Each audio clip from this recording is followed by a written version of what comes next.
Morning. मैं आप लोगों की क्लासेज अभी नहीं ले पा रहा हूँ। अभी अगले 2-3 दिन तक भी शायद जो कोर्स बुक है आपकी उससे नहीं पढ़ाऊँगा मैं। थोड़ी तबीयत भी ख़राब है, तो सोमवार से हम लोग इसको ढंग से करेंगे। फिर क्योंकि सारे पाठ लगभग 2 बार तो पढ़ाए ही जा चुके हैं, कुछ पाठ 3 बार भी मैं पढ़ा चुका हूँ मैं। तो थोड़ा सा बीच में एक बदलाव के लिए मैंने सोचा कि कुछ कोर्स बुक से हटकर हम लोग थोड़ी बात कर लेते हैं। अपनी लाइब्रेरी में एक किताब है हिंदी कहानी संग्रह, जिसके संपादक भीष्म साहनी है। तो मैंने सोचा कि कुछ कहानी वगैरह सुनाई जाए आपको। तो ये 9वीं और 10वीं का एक साथ करेंगे। तो अभी 2-3 दिन तक हम लोग ऐसे ही करते हैं, फिर सोमवार से हम लोग कंटिन्यू करेंगे।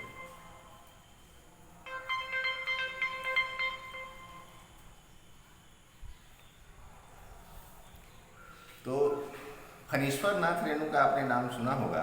पहली जो कहानी है इस किताब में वो है लाल पान की बेगम। फणीश्वर नाथ रेणु यहीं फारबिसगंज के थे, पूर्णिया की तरफ है, और एकदम देहात के किस्से लिखते थे। इसमें एक ज़मीनी बातें आपको दिखाई देंगी जो हम लोग गांव देहात में देखते हैं, उस पर वो लिखा करते थे। एक पाठ भी है इस जल प्रलय में, तो वो अभी हटा दिया गया है आपके सिलेबस से, लेकिन किताब में है। तो फणीश्वर नाथ रेणु जी की रचना है। इनकी एक कहानी थी गुल गुलशन गुलफाम, जिस पर एक फिल्म बनी थी तीसरी कसम, बड़ी प्रसिद्ध भी थी वो फिल्म। तो कभी मौका मिले तो आप लोग देखिएगा। राज कपूर, वहीदा रहमान उसमें कलाकार हैं, पुरानी फिल्म है। तो वो उन्हीं की कहानी पर बनी थी। तो ये है लाल पान की बेगम, इस कहानी का नाम है, और इसके लेखक हैं फणीश्वर नाथ रेणु। हम लोग इसको पढ़ते हैं। थोड़ी लंबी कहानी है, जितना हो सकेगा आज करते हैं, फिर कल कर लेंगे। क्यों बिरजू की माँ नाच देखने नहीं जाएगी क्या? बिरजू की माँ शकरकंद उबाल कर बैठी मन ही मन कुढ़ रही थी अपने आंगन में। 7 साल का लड़का बिरजू शकरकंद के बदले तमाचे खाकर आंगन में लोट लोट कर सारी देह में मिट्टी मल रहा था। चंपिया के सिर भी चुड़ैल मंडरा रही थी। आधा आंगन धूप में रहते जो गई है सहुआइन की दुकान छुआ गुड़ लाने, सो अभी तक नहीं लौटी। दिया बाती की बेला हो गई, आए आज लौट के जरा। तो एक गांव के घर का माहौल दिखाया जा रहा है, जिसमें शकरकंद, जिसको हम लोग अलुआ बोलते हैं, वो उबल रहा है। उसी में आके पूछती है कि तुम नाच देखने नहीं जाओगी क्या? और फिर बाकी का दृश्य यहाँ दिखाया गया कि एक बच्चा जो है वो शकरकंद बीच में मांगने लगा, तो उसको थप्पड़ पड़ी, तो वो लोट लोट के आंगन में रो रहा है। और जो चंपिया है वो दुकान गई है, तो उधर ही अभी तक कहीं गप मार रही होगी। तो बोले आने दो, आज जरा उसको देखते हैं। बागड़ बकरे की देह बागड़ बकरे की देह में कुकुरमाची लगी थी। कुकुरमाची एक बड़ी बड़ी सी मक्खियाँ होती है, बड़ा होता है वो देखने में, वो कुत्तों पर ज़्यादा होता है, इसलिए उसको कुकुरमाची कहा जाता है। इसलिए बेचारा बागड़ रह रह कर कूद फांद रहा था, उसको वो परेशान कर रही थी मक्खियाँ। बिरजू की माँ बागड़ पर मन का गुस्सा उतारने का बहाना ढूंढकर निकाल चुकी थी। पिछवाड़े की मिर्च की फूली गाछ बागड़ के सिवा और किसने कलेवा किया होगा? अब पीछे एक मिर्च की का पौधा था, उसको कोई चर गया, तो सोच रही है कि इसके अलावा और किसने उसका कलेवा किया होगा, मतलब लंच कर लिया होगा उसका। बागड़ को मारने के लिए वह मिट्टी का एक छोटा ढेला उठा चुकी थी कि पड़ोसी मखनी फुआ की पुकार सुनाई पड़ी। क्यों बिरजू की माँ नाच देखने नहीं जाएगी क्या? बिरजू की माँ के आगे नाथ और पीछे पगहिया न हो तब न फुआ। अब उसने जवाब दिया कि बिरजू की माँ के आगे नाथ और पीछे पगहा नहीं हो तब न फुआ, मतलब आगे पीछे कोई नहीं रहता तो मैं नाच देखने चलती। यहाँ तो बहुत सारे झंझट हैं, तो मैं नाच देखने क्यों जाऊँगी, कैसे जाऊँगी? गरम गुस्से में बुझी नुकीली बात फुआ की देह में धंस गई, और बिरजू की माँ ने हाथ के ढेले को पास ही फेंक दिया। बेचारे बागड़ को कुकुरमाची परेशान कर रही है। आहा, आय आय, हर आय आय करके उसने आवाज़ें दी। बिरजू ने लेटे बाघा को एक डंडा लगा दिया। बिरजू की माँ की इच्छा हुई कि जाकर उसी डंडे से बिरजू का भूत भगा दे, किंतु नीम के पास खड़ी पनभरनियों की खिलखिलाहट सुनकर रुक गई।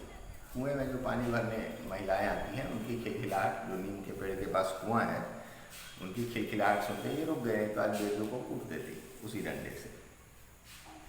बोली, ठहर, तेरे बप्पा ने बड़ा हाथ छुट्टा बना दिया है तुझे, बड़ा हाथ चलता है लोगों पर, ठहर, धमकाया उसने। मखनी फुआ नीम के पास झुकी कमर से घड़ा उतार कर पानी भरकर लौटती पनभरनियों से बिरजू की माँ की बहकी हुई बात का इंसाफ कर रही थी। जरा देखो तो इस बिरजू की माँ को, 4 मन पाट का पैसा क्या हुआ है, धरती पर पाँव नहीं पड़ते। पाट बोलते हैं पटुआ, सन या जूट उसको बोलते हैं। उसकी खेती होती है उधर पूर्णिया तरफ काफ़ी। तो 4 मन हो गया तो वो बिका है, उसका पैसा आया है, तो उसके पाँव जमीन पर नहीं पड़ते। वो उसने जो उसको टेढ़ी बात बोली, उसका मतलब वो ऐसे निकाल के वहाँ लोगों को बता रही है कि बताओ ऐसा बोलती है। निसाफ करो मतलब इंसाफ करो। खुद अपने मुंह से 8 दिन पहले से ही गांव की अली गली में बोलती फिरी है। हाँ, इस बार बिरजू के बप्पा ने कहा है बैलगाड़ी पर बैठाकर बलरामपुर का नाच दिखावा होगा। बैल अब अपने घर है तो 1000 गाड़ी मंगनी मिल जाएगी। बैल है अपने पास तो गाड़ी किसी का भी मांग लेंगे। सो मैंने अभी टोक दिया। नाच देखने वाली सब तो ऑन पॉन तैयार हो रही हैं, रसोई पानी कर रही हैं। मेरे मुंह में आग लगी, क्यों मैं टोकने गई। सुनती हो क्या जवाब दिया बिरजू की माँ ने। अब वो बता रही है। मखनी फुआ ने अपने पोपले मुंह के होंठों को एक ओर मोड़कर ऐंठती बोली निकाली। पोपला मुंह मतलब जिसमें दांत टूट जाते हैं, जब बुजुर्गों को आप देखते होंगे तो उनका मुंह थोड़ा ऐसे दस जाता है, ऐसे हो जाता है। तो वो पोपले मुंह के मुंह के होठों को ऐसे ऐंठ के थोड़ा सा बोला, और रे हाँ, बिरजू की मैया के आगे नाथ और पीछे पगैया ना हो तब ना। वो टेढ़ा मुंह करके ऐसे करके बोली, मतलब उसने ऐसा जवाब दिया मुझे। जंगी की पुतोहू बिरजू की माँ से नहीं डरती। वह जरा गला खोलकर ही कहती है, फुआ, सरबे शीतल पट्टी के हाकिम के बासा पर फूल छाप किनारी वाली साड़ी पहनकर यदि तू भी भंटा की भेंटी चढ़ाती तो तुम्हारे नाम से भी 2-3 बीघा धनहर जमीन का पर्चा कट जाता। उस समय जमीन का सर्वे होता था, जिसमें जमीनों को लोगों के नाम से एक तरह से कागज बनाया जाता था या पक्का उनके नाम से चढ़ाया जाता था। तो उसकी बात कर रही थी। जो सेटलमेंट, सर्वे सेटलमेंट के जो अधिकारी हैं, उनके पास फूल छाप वाली साड़ी पहनकर और बैंगन वगैरह का भेंट चढ़ाती तो तुम्हारे नाम से भी 2-4 बीघा धनहर जमीन जिसमें धान की खेती हो मिल जाती।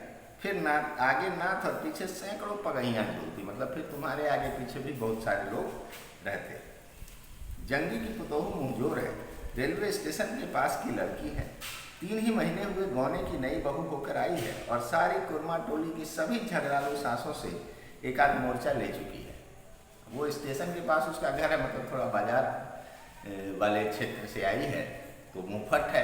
तो जितने भी टोले में झगड़ालू टाइप की सासें थी, सबसे एक आध बार टक्कर ले चुकी है। उसका ससुर जंगी दागी चोर है, सिर किलासी है। उसका खसम रंगी कुर्मी टोला का नामी लट है, इसलिए हमेशा सींग घुमाती फिरती है जंगी की पुतोही। ससुर जो है वो चोर है और जो पति है वो लठैत है, तो वो सींग घुमाती फिरती है, मतलब सबसे टक्कर लेती फिरती है। बिरजू की माँ के आंगन में जंगी की पुतोहू गला खोल बोली, गुलेल की गोलियों की। अच्छा, बिरजू की माँ के आंगन में जंगी के पुतोहू की गला खोल बोली, गुलेल की गोलियों की तरह दंदनाती हुई है। उसने जो वहाँ जोर से बोला कुएं पर, वो बातें गुलेल की, गुलेल आप लोग जानते हैं, एक ऐसे लकड़ी होता है, उसमें रबड़ लगाया होता है, उसमें पत्थर वगैरह रख के या शीशे की गोलियां रख के चलाते हैं। तो वो गुलेल की गोली की तरह दंदनाती हुई उसके कान में घुसी उसकी बातें। बिरजू की माँ ने एक तीखा जवाब खोज कर निकाला, लेकिन मन महसूस कर रह गई। गोबर की ढेरी में ढेला कौन फेंके। उसने एक जवाब सोचा तीखा सा, लेकिन मन महसूस कर रह गई, चूँकि उसका ससुर दागी चोर था, मतलब नामी चोर था, और दूल्हा भी उसका जो था वो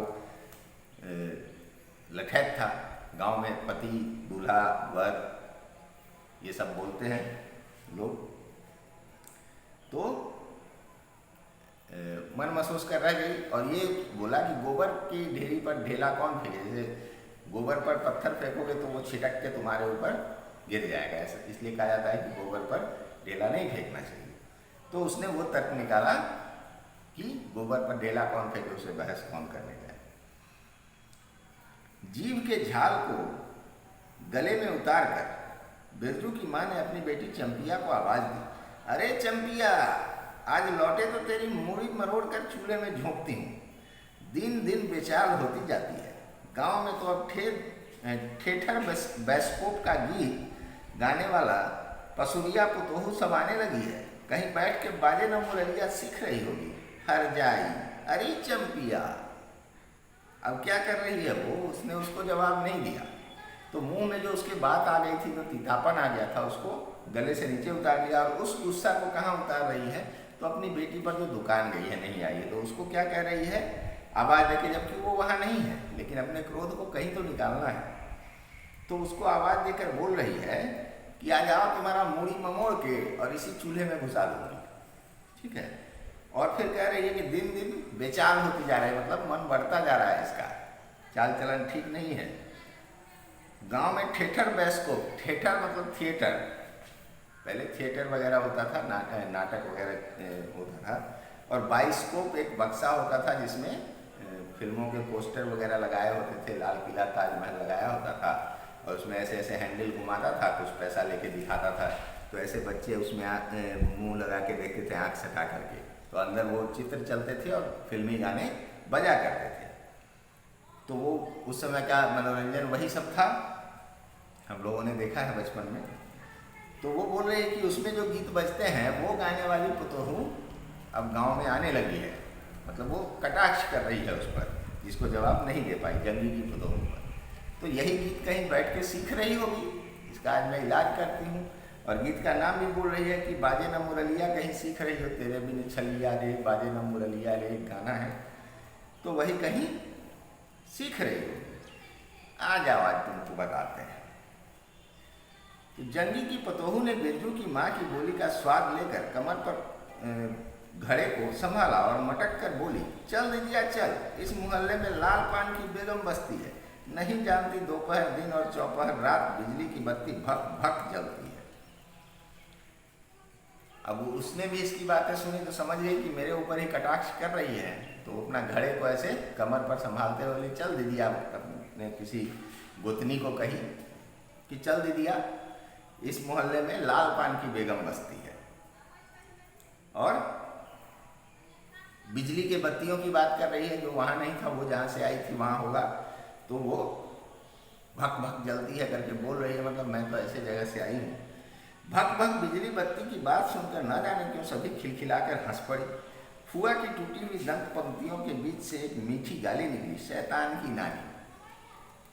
फुआ के दांत टूटे हुए थे, तो उनके मुंह से एक गाली निकली मीठी सी, शैतान की नानी, मतलब उस जंगी की पुतोहू को एक प्यार से उन्होंने नहीं कहा बड़ा शैतान है, ये नौटी है, इस तरह की बात उसने कही, शैतान की नानी। बिरजू की माँ की आंखों पर मानो किसी ने तेज टॉर्च की रोशनी डालकर चौंधिया दिया। भक भक बिजली बत्ती, वो और आमने सामने बातें नहीं कर रही हैं, वो उधर बैठी है, वो वहाँ है, लेकिन आवाज़ सुनाई दे रही है, तो उसकी प्रतिक्रियाएं हो रही है। 3 साल पहले सर्वे कैंप के बाद गांव की जलन ढाही औरतों ने एक कहानी गढ़ के फैलाई थी। चंपिया की माँ के आंगन में रात भर बिजली बत्ती भुकाती थी। अच्छा, इनके यहाँ बिजली की बत्ती थी। तो 3 साल पहले जब सर्वे कैंप हुआ था, तब वहाँ की महिलाओं ने एक बात कहानी गढ़ दी थी और खूब फैलाया था कि उसके आंगन में बिजली की बत्ती भुकाती थी। चंपिया की माँ के आंगन में नाल वाले जूते की छाप घोड़े के टाप की तरह जलो जलो और जलो। चंपिया की माँ के आंगन में चांदी जैसे पाट सूखते देखकर जलने वाली सब औरतें खलिहान पर सोनोली धान के बोझों को देखकर बैंगन का भुरता हो जाएंगी। तो वो जो सर्वे हुआ होगा, तो उस पर वो महिलाएं कटाक्ष करती थी कि इसने कुछ घूस वगैरह दिया, जिससे इसको ज़्यादा ज़मीन दे दिया गया। और इसके आंगन में जो वो सन होता है, जूट बनाने वाला, जो वो आप लोगों ने देखा पटुआ जानते होंगे आप लोग, तो वो उजला होता है, तो वो सूख रहा है चांदी जैसा चमकता हुआ, तो वो देख के वो जल रही हैं और उनके यहाँ धान का बोझा रखा हुआ है। अच्छा, नहीं, इसी के खलिहान पर सोनोली धान के बोझे भी रखे हुए थे, तो वो सब देख के वो जल रही थी महिलाएं। तो ये कहती है कि जल के बैंगन का भरता हो जाएगा। मिट्टी के बर्तन से टपकते हुए छोआ गुड़ को उंगलियों से चाटती हुई चंपिया आई और माँ के तमाचे खाकर चीख पड़ी, मुझे क्यों मारती है? सहुआइन जल्दी से सौदा नहीं देती थी। मतलब वो जो लड़की आई तो मिट्टी के बर्तन में गुड़ लेके आ रही थी। छोआ गुड़ बोलते हैं, थोड़ा पिघला हुआ जैसा होता है वो, तो और थोड़ा बालू जैसा होता है छूने में, तो वो पूरा मतलब कड़ा गोला नहीं होता है, वो थोड़ा लिक्विड फॉर्म में होता है, सेमी लिक्विड कहिए उसको। तो उसमें से टपक रहा था, उसको उंगली में लेके चाटते हुए उधर से आई कि धै तमाचा। चूँकि गुस्सा तो उसको था उन लोगों की बात का, तो उस पर उसने रोते हुए कहा कि जो सहुआइन है, जो दुकान वाली है, किराने की दुकान वाली, वो जल्दी से नहीं देती है सौदा, तो लेट हो गया। सहुआइन जल्दी सौदा नहीं देती कि नानी, एक सहुआइन की दुकान पर मोती झड़ते हैं जो जड़ गाड़ कर बैठी हुई थी। बोल, गले पर लात देकर कल्ला तोड़ दूंगी हर जाई, जो फिर कभी बाजे न मुरलिया गाते सुना। चाल सीखने जाती है ट्यूशन की छोकरियों से। अब ये सारा जो क्रोध उसके मन में था वो निकाल रही है अपनी बेटी पर, क्योंकि वो तो कुछ करेगी नहीं उलट के। तो वो क्या कह रही है कि गले पर लात दे के कल्ला तोड़ देंगे, और एक उसी का दुकान है, और जगह से दूसरी जगह से ले लेती। तो कभी अगर सुना बाजे ना मुरलिया गाते हुए तो जान से मार दूंगी।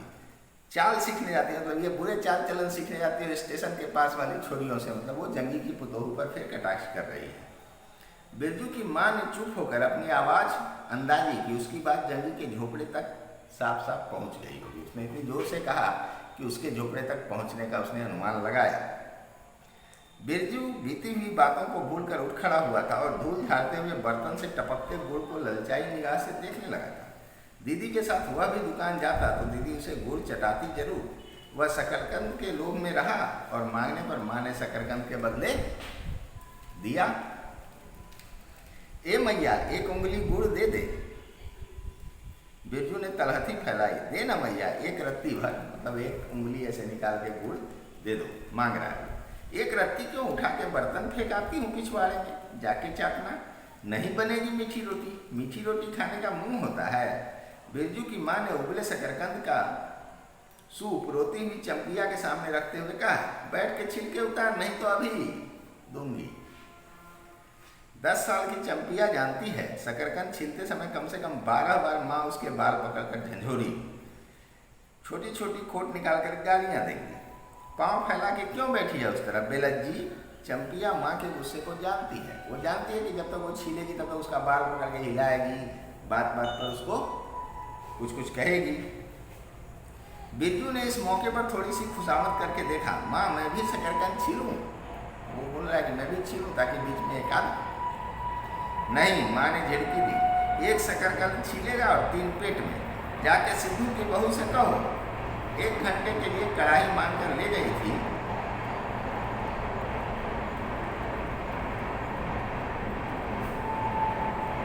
तो वो माँ समझ गई उसकी चालाकी कि ये छीलेगा कम और खाएगा ज़्यादा।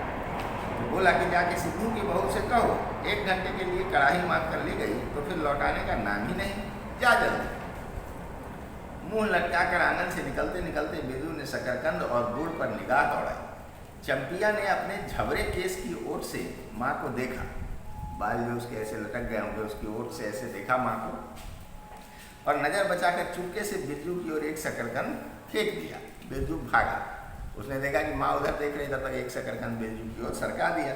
वो लेके अपना भागा। सूरज भगवान डूब गए, दिया बत्ती की बेला हो गई, अभी तक गाड़ी, वो बोल रही थी।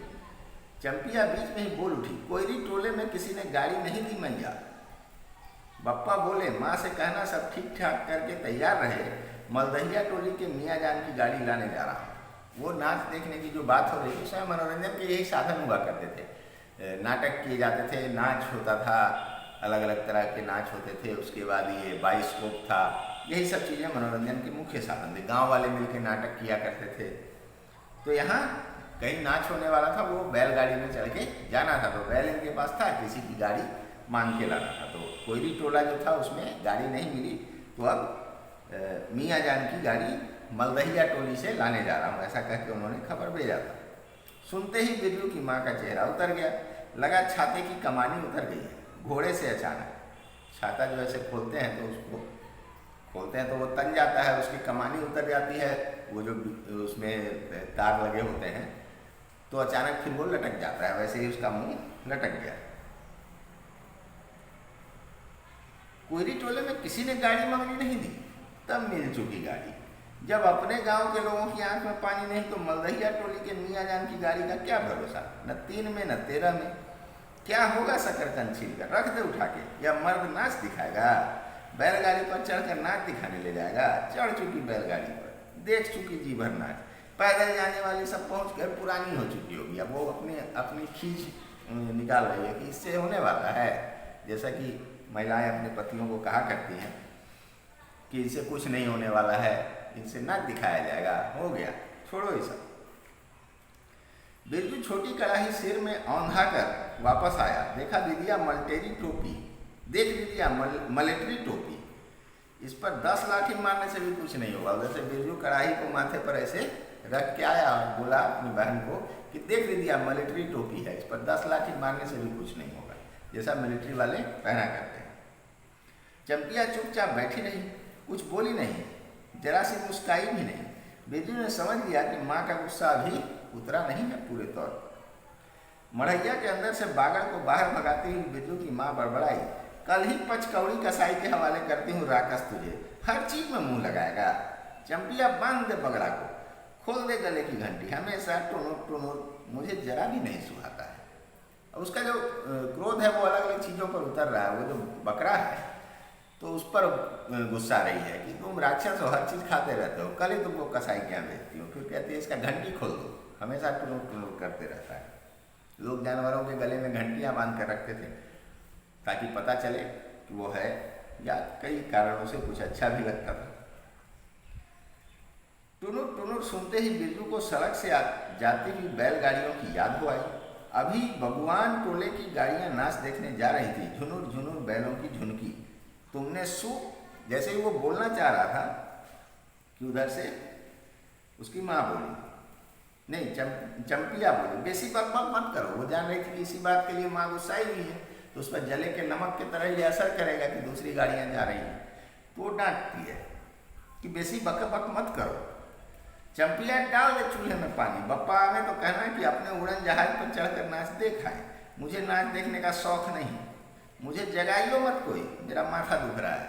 अब वो रुष्ट हो गई, गुस्सा हो गई, बोल रही है कि अब तुम्हारे पापा आए तो बोल देना अपने उड़न जहाज पर चढ़ के चले जाएं, हमको शौक नहीं है, मेरा माथा दर्द कर रहा है, मैं जा रही हूँ सोने। मढ़ैया के उसारे पर बिरजू ने फिसफिसा के पूछा, क्यों कर दीदिया, नाच में उड़न जहाज भी उड़ेगा? अब उसको लगा कि शायद कुछ उड़ेगा ऐसा। चटाई पर कथरी ओढ़कर बैठती हुई चंपिया ने बिरजू को चुपचाप अपने पास बैठने का इशारा किया। मुफ्त में मार खाएगा बेचारा, उसको बचाना चाह रही थी। बिरजू की बहन ने कथरी का हिस्सा बांटते हुए चुटकी मुक्की लगाई। जाड़े के समय इस तरह घुटने पर ठुड्डी रखकर चुटकी मुक्की लगाना सीख चुका है वह। मतलब कथरी बोलते हैं, गेंडा जिसको बोलते हैं, केथा भी बोलते हैं उसको, जो पतला सा कपड़ों के ऊपर कपड़े रख के जो सिला जाता है, तो वही ओढ़ने का साधन गरीबों के यहाँ हुआ करता था। अभी भी बहुत लोग ओढ़ते हैं। तो वो बच्चा जो था वो जाड़े में चुटकी मुक्की ऐसे करके बैठना सीख चुका था ताकि कम जगह में अट जाए। दोनों एक ही कथरी ओढ़कर बैठ गए। उसने चंपिया के कान के पास मुंह ले जाकर कहा, हम लोग नाच देखने नहीं जाएंगे, गांव में एक पंछी भी नहीं है, सब चले गए। चंपिया को अब तिल भर भी भरोसा नहीं था। संझा तारा डूब रहा है, बप्पा अभी तक गाड़ी लेकर नहीं लौटे। 1 महीना पहले से ही मैया कहती थी बलरामपुर के नाच के दिन मीठी रोटी बनेगी। चंपिया छींट की साड़ी पहनेगी, बिरजू पैंट पहनेगा, बैलगाड़ी पर चढ़कर, ये सब प्लानिंग 1 महीना पहले से हो रही थी। अब जिस गरीबी का इन्होंने चित्रण किया है उसकी बात सोचिए कि शकरकंद और गुड़ वगैरह मिला करके एक मीठी रोटी बनाने के लिए 1 महीने पहले से ये लोग योजना बना रहे हैं कि उस दिन कौन से कपड़े पहने जाएंगे, तो उसमें एक छीट की साड़ी पहनेगी उनकी उसकी बेटी। पहले लड़कियां बचपन में भी साड़ी ही पहनती थी, थोड़ी छोटी साड़ी आती थी उसके लिए, और ये पैंट पहनेगा, मतलब पूरा पैंट शर्ट की बात तो छोड़िए, सिर्फ पैंट ही पहनेगा, बढ़िया। ये 1 महीना पहले से योजना बन रही थी। और बैलगाड़ी पर चढ़कर चंपिया की भीगी पलकों पर एक बूंद आंसू आ गया। अब ये दुखी हो रही थी वो कि 1 महीने से ये योजना बन रही थी। बिरजू का भी दिल भर आया। उसने मन ही मन इमली पर रहने वाले जीन बाबा को एक बैगन कबूला, गाछ का सबसे पहला बैगन। उसने खुद जिस पौधे को रोपा है, जल्दी से गाड़ी लेकर पप्पा को भेज दो जीन बाबा। अब वो मनता मानने लगा। जो इमली के पेड़ पर जीन रहता है, ऐसा कुछ मान्यता उन लोगों के बीच रही होगी, ऐसी मान्यता। तो कहा कि पहला जो बैगन फलेगा वो आपको चढ़ा दूंगा, लेकिन जल्दी से गाड़ी लेके भेज दो। मड़ैया के अंदर बिरजू की माँ चटाई पर पड़ी हुई करवटें ले रही थी। पहले से किसी बात का मंसूबा नहीं बांधना चाहिए किसी को। उसको भी अफसोस हो रहा है, अंदर से छटपटाहट है। वो भी सोच रही कहीं आ जाए जल्दी से। भगवान ने मंसूबा तोड़ दिया। उसको सबसे पहले भगवान से पूछना है कि किस चूक का फल दे रहे हो भोला बाबा। अपने चलते तो किसी देवता पितर की मान मनौती बाकी नहीं रखी।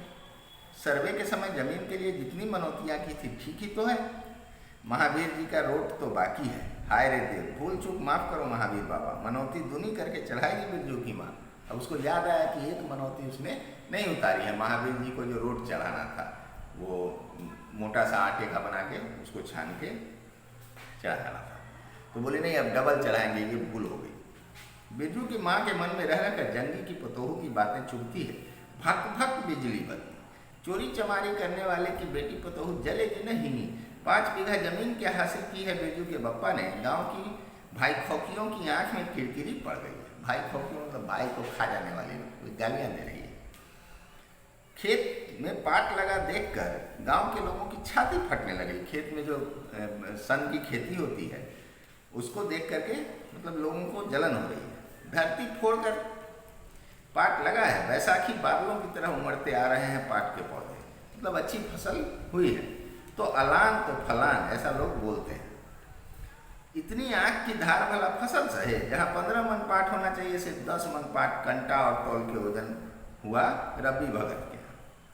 मतलब उसका कहना था कि लोगों ने इतना नजर लगाया कि उस फसल उसकी जैसी होनी चाहिए थी, नहीं हो पाई। इसमें जलने की क्या बात है भला। बिरजू के पप्पा ने तो पहले ही कुरमा टोली के एक आदमी को समझा के कह दिया था, जिंदगी भर मजदूरी करते रह जाओगे, सर्वे का समय आ रहा है, लाठी कड़ी करो तो 2-4 बीघे जमीन हासिल कर सकते हो। कहने का मतलब कड़ाई से कोशिश करोगे तो 2-4 बीघे जमीन सर्वे में तुम्हारे नाम हो जाएगा। सो गांव की किसी पुत खौकी का भतार सर्वे के समय बाबू साहब के खिलाफ खासा भी नहीं। वो और गालियां दे रहे। पुत खौकी मतलब बेटा को खा जाने वाले। तो पुत खौकी का भतार यानी उसको दिक्कत महिलाओं से थी, तो वो गाली डायरेक्ट महिला को दे रही है। और उसका भतार यानी उसका पति, कोई भी जो था, वो जो अधिकारी लोग थे सर्वे वाले, उनके सामने खासा भी नहीं, कुछ बोला ही नहीं। बिरजू के पप्पा को कम सहना पड़ा है। बाबू साहब गुस्से में सर्कस नाच के बाघ की तरफ उमड़ते रह गए। उनका बड़ा बेटा घर में आग लगाने की धमकी देकर गया। आखिर बाबू साहब ने अपने सबसे छोटे लड़के को भेजा। बिरजू की माँ को मौसी कहकर पुकारा। तब जमीन बाबूजी ने मेरे नाम से खरीदी थी। यह जमीन बाबूजी ने मेरे नाम से खरीदी थी। मेरी पढ़ाई लिखाई उसी जमीन के ऊपर से चलती है। और भी कितनी बातें। खूब मोहना जानता है उतना जरा सा लड़का। मतलब ये जमींदारी जो खत्म हुई तो उस जमीन को लोगों में बांटा गया। तो उस समय की ये कहानी है। तो जमींदार साहब का बड़ा बेटा जो था, वो धमकी देके गया कि आग लगा दूंगा घर। छोटा बेटा आया, थोड़ा उसने पोलाइटनेस दिखाया। उसने कहा कि ये मेरे लिए खरीदा गया था, मेरी पढ़ाई लिखाई इसी के खर्चे से चलती है। तो ये कह रही है कि वो सब कुछ जानता है, इतना छोटा बच्चा। जमींदार का बेटा है कि चिंपिया, बिरजू सो गया क्या? यहाँ आ जरा बिरजू अंदर। तू भी आ जा चिंपिया। भला आदमी आवे तो एक बार आज। अपने पति के लिए कह रही है, क्या जाए तो उसको बताती। बिरजू के साथ चिंपिया अंदर चली गई। अब इसके आगे हम लोग कल करेंगे। आज इतना ही रखते हैं। चलिए, धन्यवाद।